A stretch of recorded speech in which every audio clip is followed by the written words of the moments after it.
நல்ல தகப்பனே, சர்வ வல்லமை உள்ள எங்கள் ஆண்டவரே, அருமையான மத்தியான வேலைக்காக உமக்கு ஸ்தோத்திரம். கிருபையுள்ள கரத்தில் எங்களை தாழ்த்துகிறோம்.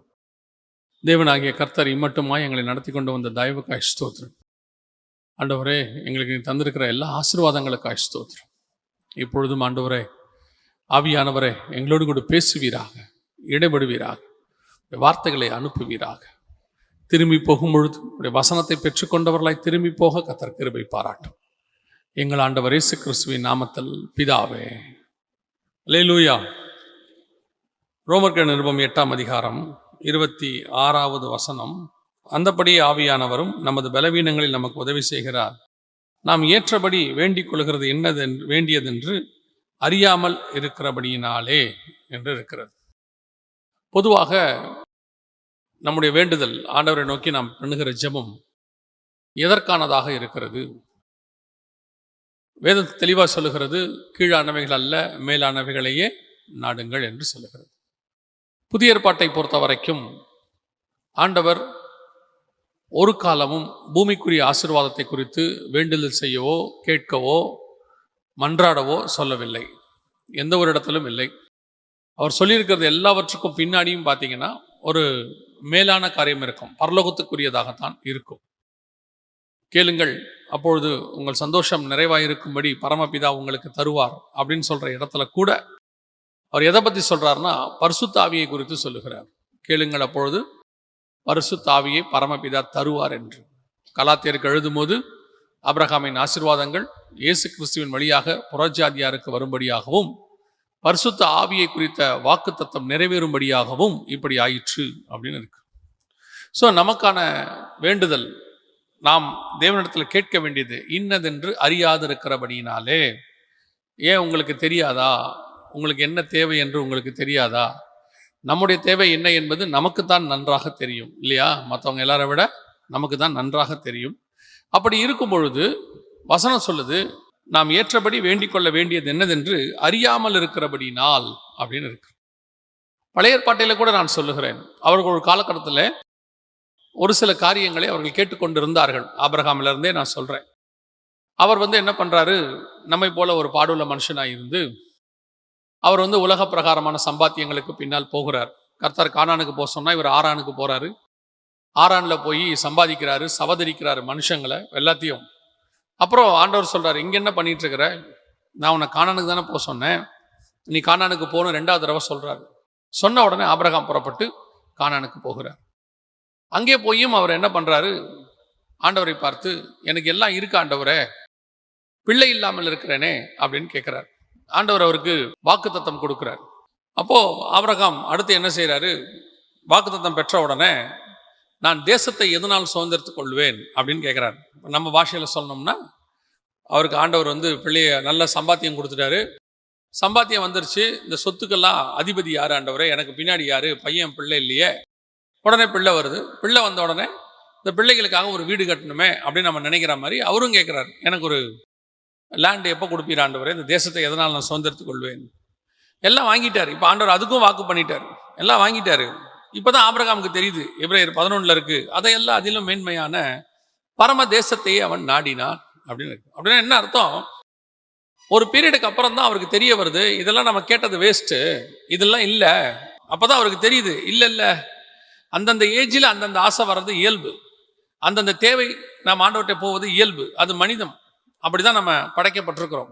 ஆனால் ஆண்டவர் சொல்றாரு, நீ என்னுடைய மகன், நீ உலகத்தார் கேட்குற மாதிரியே கேட்டு அதே ஆசை எழுப்பினா உனக்கு என்ன கேட்கறதுனே தெரியலங்கிறாரு.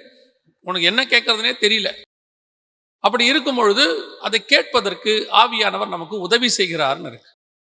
ஏங்க எனக்கு தெரியாதா, என் பையனுக்கு நான் சரி அதெல்லாம் கேட்கல, என் பையனுக்கு ஒரு நல்ல ஞானத்தை கேட்குறேன், என் பிள்ளைக்கு ஒரு நல்ல வரன் கேட்குறேன், என் பையனுக்கு ஒரு வேலை கேட்குறேன். இப்போவும் ஆண்டவர் சொல்றாரு, நீங்கள் வேண்டிக் கொள்வது என்னதென்று அறியாதிருக்கிறபடினால். இதுவும் தேவ திட்டமா, இதுவும் ஆண்டவர்கிட்ட கேட்கக்கூடாதா அப்படின்னு சொன்னா வேதம் தெளிவா சொல்லுது, உங்களுக்கு என்ன தேவை என்பதை உங்கள் பரமபிதா முன்பே அறிந்திருக்கிறார் அப்படின்னு இருக்கு. உங்களுக்கு மட்டுமல்ல, உங்கள் தலைமுறைக்கும் ஆண்டவர் வச்சிருக்கிறார். அவர்களுக்கும் என்ன செய்யணும்னு தெரியும். உங்களுக்கு பிள்ளையை கொடுத்த ஆண்டவருக்கு அந்த பிள்ளைக்கு என்ன கொடுக்கணும்னு அவருக்கு தெரியும். அப்போ வேண்டுதல், இடைவிடாத வேண்டுதல் செய்யுங்கள், ஜெபம் பண்ணுங்கள் அப்படின்னு சொல்லி பவுல் சொல்ற இடங்கள் எல்லாம் பாருங்க. எந்த இடத்துலாவது வீட்டுக்காக இருக்குதா? யாராவது பவுல்கிட்ட வீட்டுக்காக ஜெபம் பண்ண வந்தாங்களா? சொத்துக்காக ஜெபம் பண்ண வந்தாங்களா? அல்லது யாராவது வேலை தேடி வந்தாங்களா? யோசித்து பாருங்க. ஏதாவது இருக்குதான்னு மட்டும் பாருங்க. அப்படின்னா வேதம் சொல்லக்கூடியதான வேண்டுதல் வேறு. நமக்கு இன்னும் அது என்னன்னே தெரியலன்னு பைபிள் சொல்லுது. பரிசுத்த ஆவியை பெற்றவர்களுக்கு சொல்றோம். அதாவது தேவனை அறிந்து ரட்சிக்கப்பட்டு பரிசுத்தாவின் அபிஷேகத்தை பெற்றுக்கொண்டவர்களுக்கு வேதம் சொல்லுது, நீங்கள் வேண்டிக் கொள்வது என்னதென்று அறியாது இருக்கிறபடினாலே. அப்ப இந்த வசனத்தை இந்த இடத்துல சொல்லும் பொழுது பவுல் எதை குறித்து எழுதுகிறார், எந்த காரியத்தை குறித்து எழுதுகிறார் அப்படின்னு சொல்லி நீங்க பாத்தீங்கன்னு சொன்னா 18வது வசனத்துல இருந்து அவர் எழுதுறார். 3 முக்கியமான காரியங்கள் அங்கே கொடுக்கப்பட்டிருக்கிறது. நீங்கள் என்ன செய்ய வேண்டும் என்பதை குறித்து, என்ன வேண்டுதல் செய்யணும் அப்படிங்கிறத குறித்து சொல்லிட்டு தான் இந்த 26வது வசனத்துல சொல்றாரு, ஆவியானவர் தாமே வாக்கு கடங்காத பெருமூச்சுகளோடு நமக்காக வேண்டுதல் செய்கிறார் அப்படின்னு இருக்கு. அப்படின்னா ஏதோ ஒரு வேண்டுதல் இருக்கு, ஏதோ ஒரு ஜெப குறிப்பு இருக்கு. அந்த ஜெப குறிப்பை நாம் ஜெபிக்கணும்னு ஆவியானவர் விரும்புறார். அந்த ஜெப குறிப்பை நாம் ஜெபிக்கும் பொழுது அவரும் நமக்கு உதவி செய்கிறார் அப்படின்னு இருக்கு. முதலாவதாக எதை குறித்து அந்த இடத்துல ஜெப குறிப்பு எதை குறித்து இருக்கிறது? இப்ப நீங்க எல்லாம் ஜெபத்துக்கு வந்து உட்கார்ந்துருக்கிறீங்க. உங்கள் ஜெபம் என்ன? ஏசாயால எழுதும் போது மிக தெளிவாக ஆண்டவர் எழுதுறாரு, நீங்கள் வழக்குக்காகவும் வாதுக்காகவும் உபவாசம் இருக்கிறீர்கள். நீங்க உங்களுக்கு இருக்கிற கஷ்டம், உங்களுக்கு இருக்கிற கேஸ் ஜெயிக்கணும்னு, உங்களுக்கு இருக்கக்கூடியதான பிரச்சனை சால்வ் ஆகணும்னு இதுக்காக உபவாசம் இருக்கிறீங்க. அது எனக்கு அருவருப்பா இருக்குன்றார் ஆண்டவர். நீங்க தானியேல் எடுத்துக்கொள்ளுங்க, நெகேமியாவை எடுத்துக்கொள்ளுங்க, எஸ்தர் எடுத்துக்கொள்ளுங்க, எஸ்ராவை எடுத்துக்கொள்ளுங்க, யாரை வேணாலும் எடுத்துக்கொள்ளுங்க. இவங்களுடைய ஜெபங்களை எல்லாம் பாருங்க. இந்த ஜெபங்களுக்கு பின்னால் சுயம் இருக்காது, அவங்களுடைய தேவைகள் இருக்காது. தானியேல் 70 வாரம் அடிமைத்தனம் நீங்கணும்னு ஜெபம் பண்றார். நெகேமியா அலங்கம் கட்ட பண்ணணும்னு ஜெபம் பண்றார். எஸ்தர் ஜனங்கள் விடுதலையாக்க பண்ணணும்னு ஜெபம் பண்றாங்க. இப்படி ஒவ்வொருத்தருடைய ஜெபத்தையும் எடுத்து பாருங்க. அப்ப நம்முடைய ஜெபம் எதுக்காக இருக்கு? எப்போ பாரு நம்மெல்லாம் ஜெபிக்க ஆரம்பிச்சாலே நம்ம தான் கண்ணு முன்னாடி வந்து நிற்கிறோம். நம்முடைய தேவை கர்த்தர் நம்முடைய உலகத்தில் இருக்கக்கூடிய 90% மக்களில் விட ஒரு 10% மக்கள் ஆசீர்வாதமா இருக்கிறாங்கன்னு ஒரு சர்வே சொல்லுது. என்ன ஆசீர்வாதம் கேட்டா, ஒரு வெயிலுக்கு பனிக்கு மழைக்கு ஒரு வீடு, சொந்தமாக ஒரு வீடு, ஒரு வாகனம், 3 வேளை ஆகாரம். இது 3மே ஒரு மனுஷனுக்கு இருக்குன்னா அவன் உலகத்தில் இருக்கிற எல்லா வளங்களும் பெற்ற 10% மக்கள் அவன் இருக்கிறான்னு சொல்றாங்க. இப்போ இங்க இருக்கிறவங்கள எத்தனை பேர் அந்த 10%ல இருக்கிறீங்கன்னு பாருங்க. உங்களுக்கு கண்டிப்பாக ஒரு வீடு இருக்கிறது. சரி, வாடகை வீடாவது இருக்கிறது, வாடகை கொடுக்குற அளவுக்காவது பலன் இருக்கிறது. 3 வேளை ஆகாரம் அல்ல, அஃபிஷியலாக 3 வேளை, இடையிடையே வரும்போது போகும்போது மெல்றதெல்லாம் வேற இருக்கு. ஸோ அது ஆகாரத்துக்கு குறைவே இல்லை. மிச்ச மீதியெல்லாம் ஃப்ரிட்ஜில் இருக்கு. எப்படியும் 1 வாரத்துக்கு தேவையானது ஃப்ரிட்ஜில் இருக்கு, 1 மாசத்துக்கு தேவையானது பரணையில் இருக்கு, ஷெல்ஃபில். ஸோ இப்போ நீங்கள் ஆகாரத்துக்கும் உங்களுக்கு பிரச்சனை இல்லை. 3 வேளை நல்லா தான் நம்ம சாப்பிட்றோம். போக வரத்துக்கு ஒரு வாகனம் இருக்கு, 2 வீலரோ 4 வீலரோ ஏதோ ஒன்று இருக்கு. இவ்வளோ ஆசீர்வாதத்தை கர்த்தர் கொடுத்துருக்கிறார். ஆனாலும் இன்னும் நீங்கள் ஜெபம் பண்ணி முழங்கால் போட்டிங்கன்னா ஏதோ ஒரு ஜெப குறிப்பு, ஆண்டவரே அது சரியில்லை, இது சரியில்லை, அது கிடைக்கல, இது கிடைக்கல, ஏதாவது ஒன்று கேட்டுக்கிட்டே இருக்கிறீங்க, ஏதாவது ஒன்று ரெக்வஸ்ட் வச்சுக்கிட்டே இருக்கு. ஆண்டவர் சொல்றாரு, எப்பதான் நான் விரும்புகிறபடி நீ ஜெபம் பண்ணுவேன்னு கேட்கிறாரு. நமக்காக இருக்கிற விஷயத்துக்காக உபவாசம் பண்ணி அழுது கதறி ஆண்டவர் சொல்றாரு, எதுக்கு இவ்வளோ கஷ்டப்படுற? நீ கேட்காமையே இவ்வளோ கொடுத்துருக்கிறேனே, நீ கேட்காம இவ்வளோ வருஷம் நடத்தி கொண்டு வந்திருக்கிறேனே, தாயின் கருவில் உருவாக்கும் போது உன்னை அழிக்காதபடிக்கு உன்னை கொண்டு வந்தேனே, கொண்டு வந்து இத்தனை வருஷம் உன்னை நடத்துறேன். நீ கேட்டா நான் செஞ்சேன். நீ கேட்டுதான் உனக்கு ஆக்சிஜன் கொடுத்தேனா? நீ கேட்டுதான் உனக்கு தாய் தகப்பனை கொடுத்தேனா? நீ கேட்டுதான் இத்தனை வருஷம் உன்னை நான் பாதுகாத்தேனா? நீ என்னை அறியாது இருந்த போதே நான் உன்னை நடத்தினேனுங்கிறார். இவ்வளோ பர்ஃபெக்டா நடத்துற ஒரு கடவுள்கிட்ட திருப்பி திருப்பி நம்ம எல்லாருமே செய்யற ஒரு காரியம், போய் ஆண்டவர்கிட்ட நமக்காக. அப்ப ஆண்டவர் சொல்றாரு, உனக்கு ஜெபம் பண்ண தெரியலப்பா, நீங்கள் வேண்டிக் கொள்வது என்னதென்று அறியாது இருக்கிறபடினால். அப்ப எதுக்காக தான் ஜெபம் பண்ணணும் அப்படின்னு கேட்டீங்கன்னா, முதலாவதாக ஒரு காரியத்தை அந்த இடத்துல சொல்றார். ஒரு விஷயம் தான் இருக்கு, அந்த ஒரு விஷயத்துல 3 பகுதியாக அவர் சொல்லுகிறார். முதலாவதாக வாசிங்க, ரோமர்கள் நிருபம் 8ஆம் அதிகாரம் 19-20.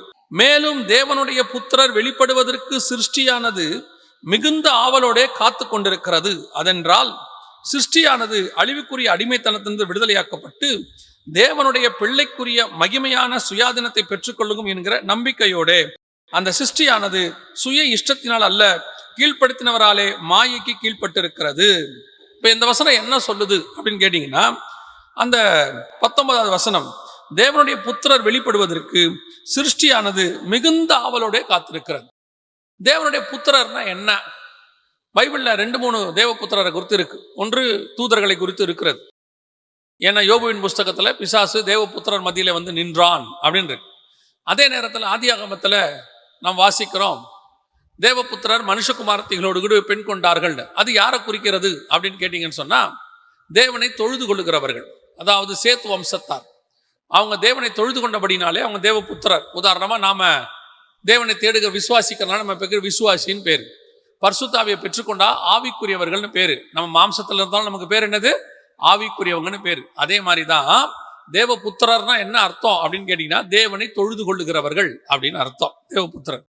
ஆனா இந்த இடத்துல தேவபுத்திரர் வெளிப்படுவதற்கு சிருஷ்டியானது காத்திருக்கிறது அப்படின்னா என்ன அர்த்தம் அப்படின்னு கேட்டீங்கன்னா, அதுக்கு அடுத்த வசனம் சொல்லுது, தேவனுடைய பிள்ளைக்குரிய மகிமையான சுயாதீனத்தை பெற்றுக்கொள்ளும் என்கிற நம்பிக்கையோடு. அதாவது உங்களுக்கு எனக்கும் கர்த்தர் ஒண்ணு வச்சிருக்கிறார். என்ன வச்சிருக்கிறாரு? தேவனுடைய பிள்ளை என்கிறதான ஒரு மகிமையான சரீரம் வச்சிருக்கிறாராம். மகிமையின் சரீரம். அந்த தேவ புத்திரர்னா என்ன அர்த்தம்? ஒன்னு தூதரை குறிக்கிறது. இப்ப இயேசு நம்மை பத்தி சொல்லும் போது, நீங்கள் பரலோகத்திலே தூதர்களை போல் இருப்பீர்கள் அப்படின்னு சொல்றார். அதோட அர்த்தம் என்னன்னா, அந்த தூதர்களுக்குரிய அதே மாதிரி பிள்ளைக்குரிய சரீரம் ஒன்று அவர் வச்சிருக்கிறார். அந்த பிள்ளைக்குரிய சரீரமானது மகிமையிலே இருக்கு. நமக்கு ஆண்டவர் அதை உருவாக்கிக்கிட்டு இருக்கிறார். எப்படி ஆதாமுக்கு 6ஆம் நாளிலே மண்ணினாலே ஒரு சரீரத்தை செய்தாரோ, அதே மாதிரி உங்களுக்காகவும் எனக்காகவும் ஆவியிலே ஒரு சரீரத்தை செய்து கொண்டிருக்கிறார். ஆவியிலே அந்த சரீரத்தை செய்கிறதுனாலே அந்த சரீரத்தை உங்களுக்கு எனக்கும் ஆயத்தப்படுத்தி, அந்த சரீரத்தை நீங்கள் போகும்போது உங்களுக்கு கொடுப்பார். அழிவுள்ளதான இது அழியாமையும், சாவுக்கேதுவான இது சாவாமையும் தரித்துக் கொள்ளும். நம்ம அந்த வசனத்தை சும்மா சர்வசாதாரணமா கல்றையில அடக்காராதனையில சொல்லிட்டு போயிடுறோம். எப்படி சொல்லிட்டு போயிடும்? மண்ணை தூக்கி போடும்போது அழிவுள்ளதான இது அழியாமையும், சாவுக்கேதுவான இது சாவாமையும் தரித்துக் கொள்ளும். அதோட அர்த்தம் என்னன்னா, இந்த தேவ புத்திரர் வெளிப்படுவதற்கு சிருஷ்டியானது, எது சிருஷ்டி? இந்த ஆத்மா.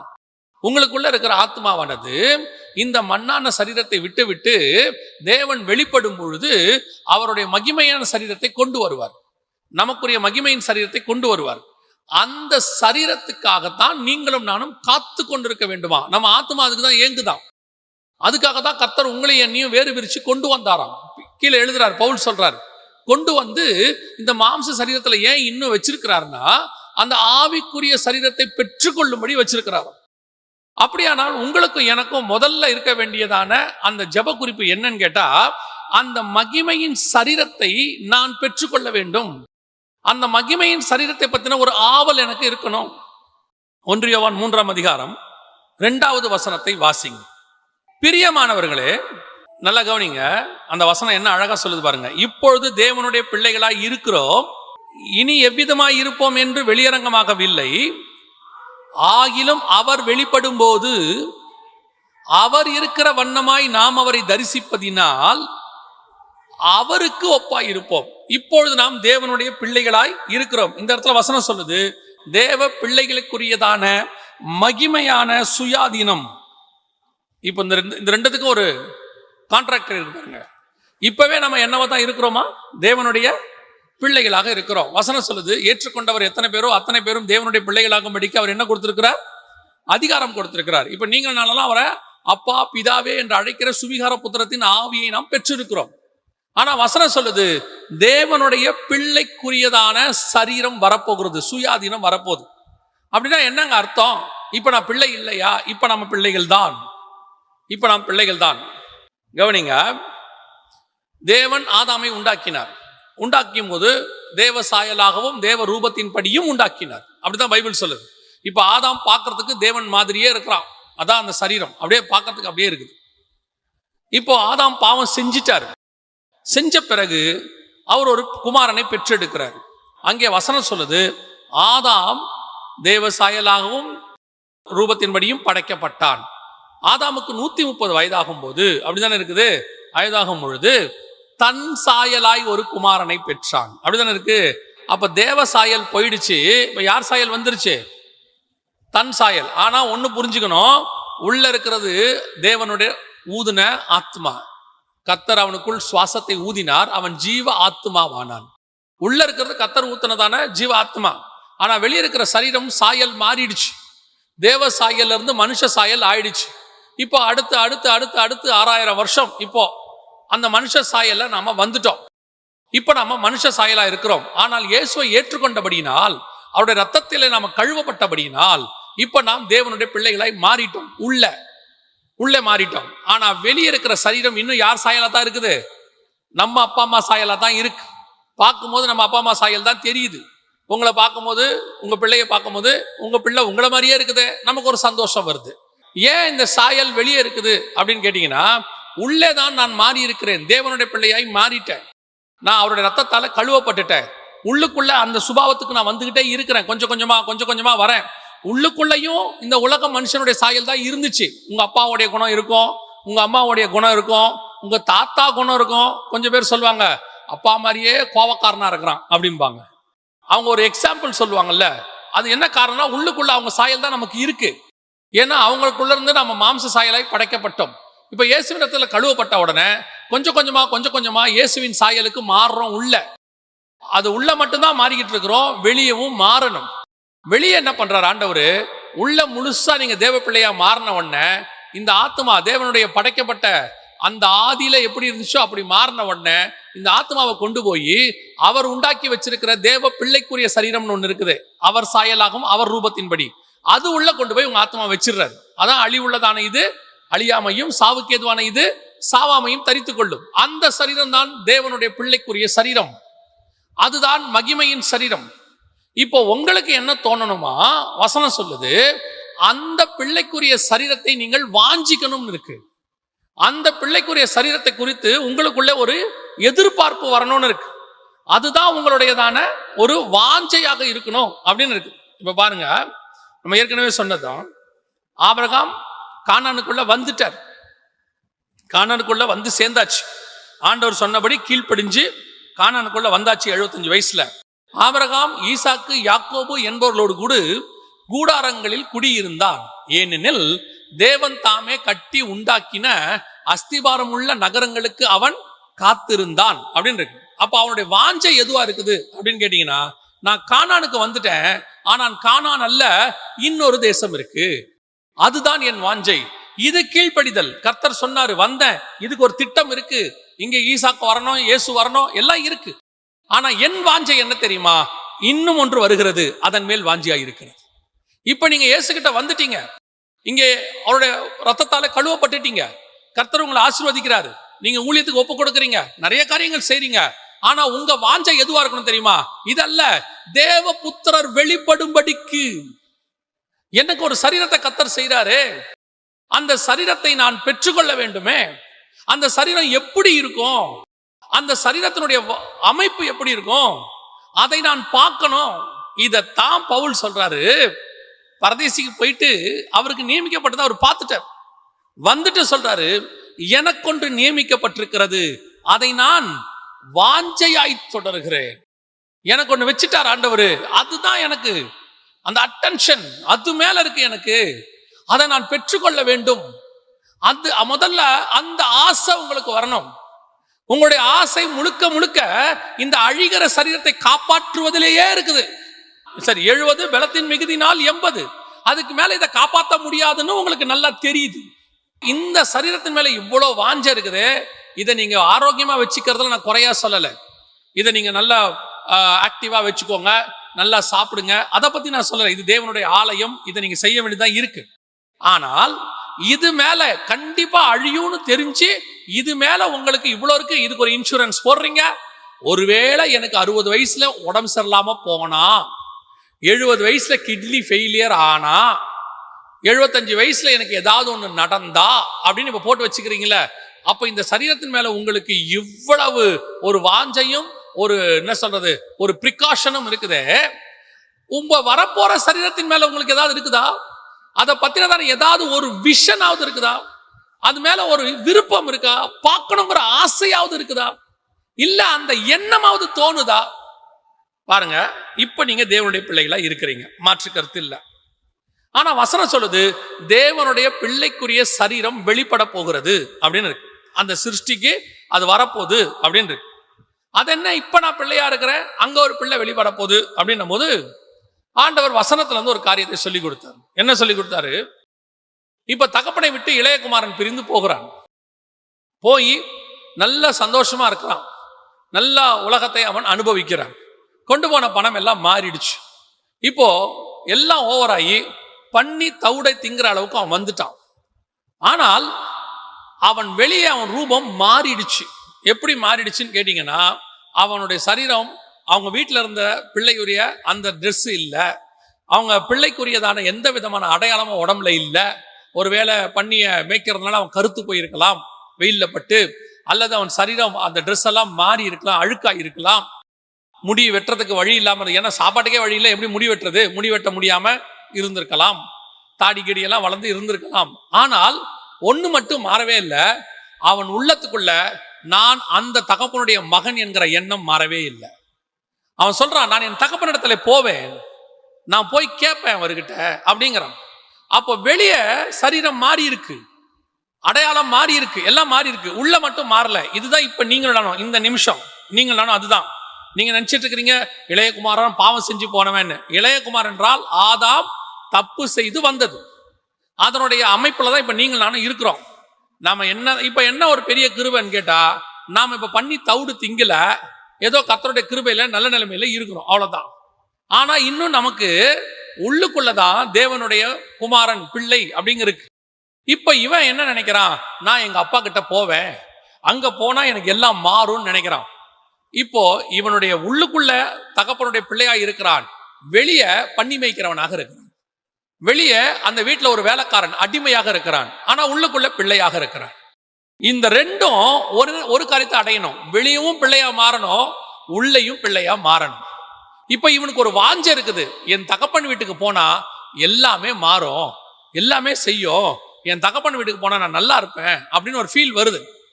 இப்ப அங்கே போகிறான். போனவன என்ன நடக்குது, அவன் வஸ்திரத்தை மாத்துறார், அவனுக்காக எல்லாம் மாறுது.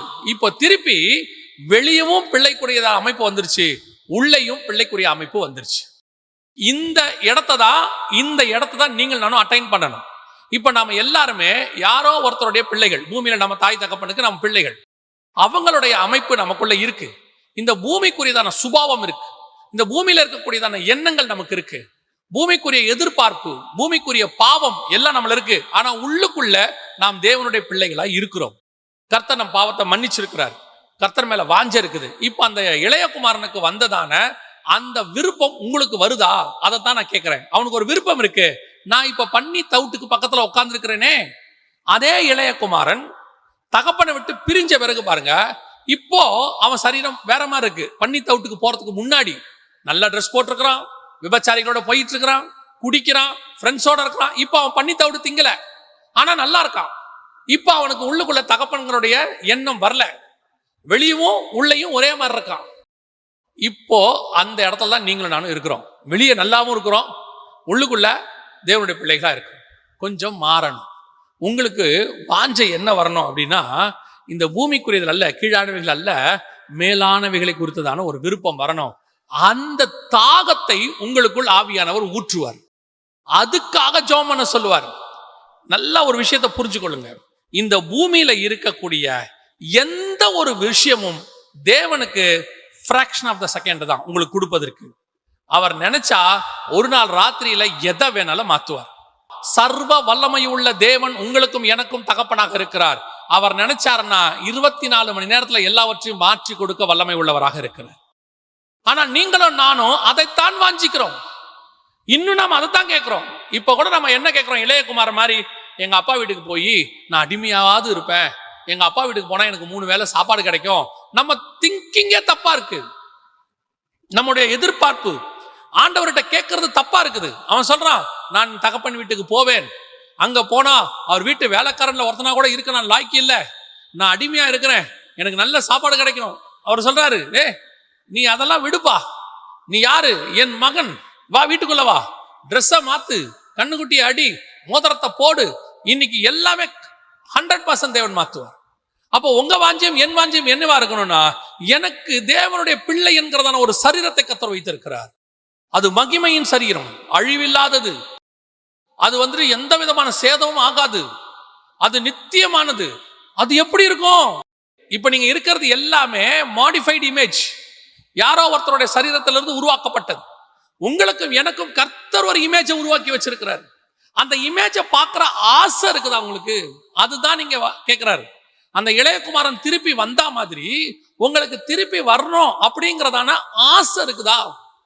இன்னைக்கு நமக்கு அப்படி ஒரு விஷயமே தெரியாது. அதுதான் இங்க பெரிய டிராபேக். அப்படி ஒரு விஷயமே தெரியாது. தெரியாவிட்டால் நீங்கள் எப்படி இரண்டாவது விஷயத்தை செய்வீர்கள்? இரண்டாவது விஷயம் என்ன? வாசிங்க, ரோமர்கள் நிருபம் 8ஆம் அதிகாரம் 24-25 வாசிங்க. அந்த நம்பிக்கையினாலே நாம் ரட்சிக்கப்பட்டிருக்கிறோம். காணப்படுகிறதை நம்புகிறது நம்பிக்கை அல்ல, ஒருவன் தான் காண்கிறதை நம்ப வேண்டுவது என்ன? நாம் காணாததை நம்பினால் அது வருகிறதற்கு பொறுமையோட காத்திருப்போம். நீங்க ஏன் ரட்சிக்கப்பட்டீங்க, ஏன் இயேசுவை ஏத்துக்கிட்டீங்கன்னா ஒரு நம்பிக்கை இருக்குதாமா. என்ன நம்பிக்கை? எனக்கு ஒரு சரீரம் இருக்கு, அது வரப்போகுது, அதுக்கு நான் காத்திருக்கிறேன் அப்படிங்கிறதான நம்பிக்கை தான் அது. இப்போ உங்களுக்கு ஒரு சரீரம் இருக்கிறதுனே தெரியலன்னா எப்படி அதுக்காக நீங்க விசுவாசத்தோடு காத்திருப்பீங்க? இப்போ ஒரு சரீரம் இருக்குதுங்கிறத உங்களுக்கு ஃபர்ஸ்ட் பாயிண்டா சொல்லியாச்சு. இப்போ உங்களுக்கு அது தெரியலன்னா இந்த செய்தியை ஆரம்பிக்கும் போது நமக்கு ஆவியானவர் தாமே வாக்கு கடங்காத பெருமூச்சுகளோடு விண்ணப்பங்களை ஏறெடுக்கிறதுக்கு உதவி செய்கிறார்னு உங்க தாட் என்னவா இருக்கும்னா, ஆவியானவர் என்னத்துக்காக உதவி செய்கிறார், என்ன கேட்க சொல்ல போறாரு? ஒருவேளை பூமிக்குரியதா இருக்காது, ஏதோ ஒண்ணு இருக்குது, அதோ வானத்துக்குரியது, அல்லது வானத்து நட்சத்திரத்தை போல உன் சந்ததியை பெருக பண்ணுவேன், ஏதோ ஒண்ணு இருக்குமோ அப்படின்னு உங்க தாட்டு முழுக்க அதுல இருந்திருக்கும். இல்ல, அது மகிமையான சரீரம், அது இயேசு செஞ்சு வச்சிருக்கிறாரு, தேவனுடைய பிள்ளை புத்திரர் தூதருக்குரியதான அந்த ஒரு அமைப்பு அங்க இருக்கு, அதுக்கு தான் நாம காத்திருக்கணும் அப்படின்னு சொல்லி அந்த சரீரம் ஒண்ணு இருக்குதுன்னு சொன்னா தானே உங்களுக்கு அது தெரியும். இப்ப அது உங்களுக்கு தெரிஞ்சிருச்சு. தெரியாம எப்படி நம்பி இருப்பீங்க? தெரியலன்னா எப்படி நம்புவீங்க? ஒண்ணு உங்களுக்கு இப்போ ஆண்டவர் சொல்றாரு, எனக்கு பிள்ளை இல்லாமல் இருக்கிறேனே அப்படின்னு ஆபிரகாம் கேட்ட உடனே கர்த்தர் சொல்றாரு, இந்த வானத்து நட்சத்திரத்தை பாரு. ஆமா, அங்க இருக்குதா அப்படின்னு கேட்கிறாரு. அவன் சொல்றான், ஆண்டவரே எண்ண முடியாது. ஆனா கர்த்தர் காட்டும் போது அவனுக்கு நட்சத்திரமே தெரியாது. ஏன் தெரியாதுன்னா, கர்த்தர் கூப்பிட்டது பகல்ல, ஆண்டவர் கூப்பிட்டது ஆதியாகமம் 15:5 கர்த்தர் அவனை வெளியே அழைத்து வானத்தை அண்ணாந்து பார், நட்சத்திரங்களை எண்ண கூடுமானால் என்ன, உன் சந்ததி அவ்வண்ணமாய் இருக்கும் என்றார் அப்படின்னு வசனம் இருக்கு. ஆனா கூப்பிட்ட போது பகல். எப்படி சொல்றீங்க அப்படின்னு கேட்டா கீழே அடுத்து வருது, ஆண்டவர் சொல்றாரு, 3 வயது கிடாரி, 3 வயது காளை, அப்புறம் புறா குஞ்சு எல்லாத்தையும் பலி கொடு எல்லாம் சொன்ன பிறகு அவன் போய் எல்லாத்தையும் பலி கொண்டு வந்து பலிபீடத்துல அடுக்கின பிறகு வசனம் சொல்லுது சூரியன் அஸ்தமிக்கும் போது அப்படின்னு இருக்கு. அவரோட அர்த்தம் என்ன அப்படின்னு கேட்டீங்கன்னா, இவ்வளவும் அவன் நடந்தது பகல்ல, அதுக்கப்புறம் தான் சூரியனை என்ன ஆகுது, அஸ்தமிக்குது. அதுக்கு முன்னாடி கர்த்தர் அவனை அழைக்கும் போது பட்ட பகல். இப்போ கர்த்தர் அவனை அழைத்து வானத்தை அண்ணாந்து பார், நட்சத்திரத்தை உன்னால பார்க்க முடியுதா, நட்சத்திரம் எண்ணு அப்படின்னாரு. இப்ப அவன் கண்ணுக்கு நட்சத்திரம் தெரியல, ஆனா ஒண்ணு தெரியும், நட்சத்திரம் இருக்கு. நான் ஏற்கனவே என்ன பண்ணிருக்கிறேன், பார்த்திருக்கிறேன். ஏற்கனவே நட்சத்திரத்தை பார்த்த எனக்கு ஒரு அனுபவம் இருக்கு. அதான் விசுவாச பிரமாணம். விசுவாசம் எனப்படுவது யாதெனில் நம்பப்படுதல் மேல் உறுதியும் காணப்படாத மேல் நிச்சயம். நம்பப்படுதல் மேல் உறுதினா என்ன? அங்க இருக்கு நட்சத்திரம், ஏற்கனவே பார்த்திருக்கேன், இப்ப என் கண்ணுக்கு தெரியல, அவ்வளவுதான். இதே தான் இந்த விஷயத்துக்கு நீங்க கொண்டு வரணும். இங்க வசனம் சொல்லுது, காணாததை நம்பினோமாகில் அது வருகிறதுக்கு பொறுமையோட காத்திருப்போம். இப்ப நான் அதை பார்க்கல, காணல, ஆனா எனக்கு தெரியும் இருக்கு. அவன் சொல்றான், நான் நட்சத்திரத்தை இப்ப கண்ணு பார்க்கல, ஆனா விசுவாசிக்கிறேன்.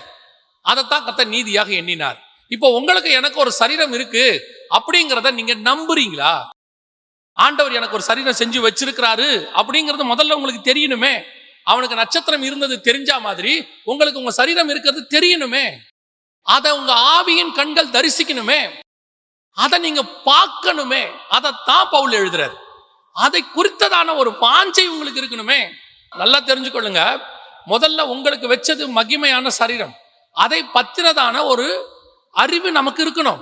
எனக்கு ஆண்டவர் வச்சிருக்கிறாரு, அதுக்காகத்தான் நான் இங்கே வைக்கப்பட்டேன், அதுக்காகத்தான் நான் கிறிஸ்துவை ரட்சிக்கவே பட்டேன். இந்த வசனம் சொல்லுது, அந்த நம்பிக்கையினாலே நாம் ரட்சிக்கப்பட்டிருக்கிறோம். எந்த நம்பிக்கை? எனக்கு ஒண்ணு வச்சிருக்கிறாரு, அதான் என் நம்பிக்கை. நம்ம ஏன் ரட்சிக்கப்பட்டோம்? நம்ம எல்லார்கிட்டையும் பதில் இருக்குது. ஏன் ரட்சிக்கப்பட்டோம்? நோயிலிருந்து ஆண்டவர் சுகமாக்குனாரு, சரி அதெல்லாம் செஞ்சாரு. இப்ப ஏன் ஆண்டவருக்குள்ள இருக்கிறீங்க? ஆண்டவர் வீடு கொடுப்பார், ஆண்டவர் வாசல் கொடுப்பார், ஆண்டவர் 1000 மடங்கு ஆசீர்வதிப்பார், உலகத்தில் இருக்கிறவரிலும் கர்த்தரை பலுகி பெருக பண்ணுவார். நீங்க அதெல்லாம் பழைய ஏற்பாடு. அப்படி பழைய ஏற்பாட்டுல சொன்ன அவனே சொல்லிட்டான், இது அல்லங்க, இந்த விஷயமே இல்லைங்க, எனக்கு ஒண்ணு வேற ஒண்ணு இருக்குங்க, நான் அங்க போறேன்றான். ஆனா புதிய ஏற்பாட்டுல உங்க அழைப்பே அதானாமா, நான் அந்த நம்பிக்கையினாலே ரட்சிக்கப்பட்டேன். எந்த நம்பிக்கையினால? எனக்கு தேவ புத்திரர் என்கிறதான தேவ பிள்ளை எனக்கூடியதான ஒரு மகிமையான சரீரத்தை கர்த்தர் வச்சிருக்கிறார். இப்ப அந்த சரீரத்தை நீங்கள் முதல்ல அந்த விஷயம் உங்களுக்கு தெரிஞ்சா அடுத்து நீங்க என்ன பண்ணுவீங்க தெரியுமா? அது வருவதற்கு பொறுமையோடே காத்திருப்பீர்கள். இப்ப நீங்க எதுக்காக நாம காத்திருக்கணும் தெரியுமா? அந்த சரீரம் எனக்கு வரப்போகுது, ஆண்டவர் கொண்டு வர போறாரு, அது வெளிப்பட போகுது, அது எப்படி இருக்குமோ, அது எனக்கு எப்படி ஃபிட் ஆகுமோ. உங்களுக்கு ஏதோ ஒன்று வாங்கிட்டு வரேன்னு அப்பா சொல்லிடுவார் ஃபோன் பண்ணி, பையனுக்கோ பொண்ணுக்கோ இல்லை மனைவிக்கோ, நான் ஒன்று வாங்கிட்டு வரேம்மா அப்படின்னு தரேன்னு வச்சுக்கோங்க. நமக்கு இப்போ எப்படி இருக்கும் தெரியுமா? நான் ஒரு தடவை என் பையன்கிட்ட சொன்னேன், அவன் ரொம்ப நாளாக ஒரு ஷர்ட் கேட்டுக்கிட்டே இருந்தான். நான் சொன்னேன், அந்த ஷர்ட் கடையை போய் பார்த்த உடனே சரி அவன் கேட்டானேன்னு ஆசைப்பட்டானே அப்படின்ட்டு ஃபோன் பண்ணி, தம்பி உனக்கு என்ன கலராக வேணும் அப்படின்னு சொன்னேன். அப்போது அவன் ஒரு கலர் சொன்னான். சரின்னு சொன்னேன், ஃபோனை வச்சுட்டேன். திருப்பி ஃபோன் வந்துச்சு, பா சைஸ் என்ன வாங்க போறீங்கன்னா. நான் சொன்னேன், அவன் சைஸ் சொன்னேன், இதானடானே, கரெக்ட் அதே சைஸ் தான் அப்படின்னு வச்சுட்டான்.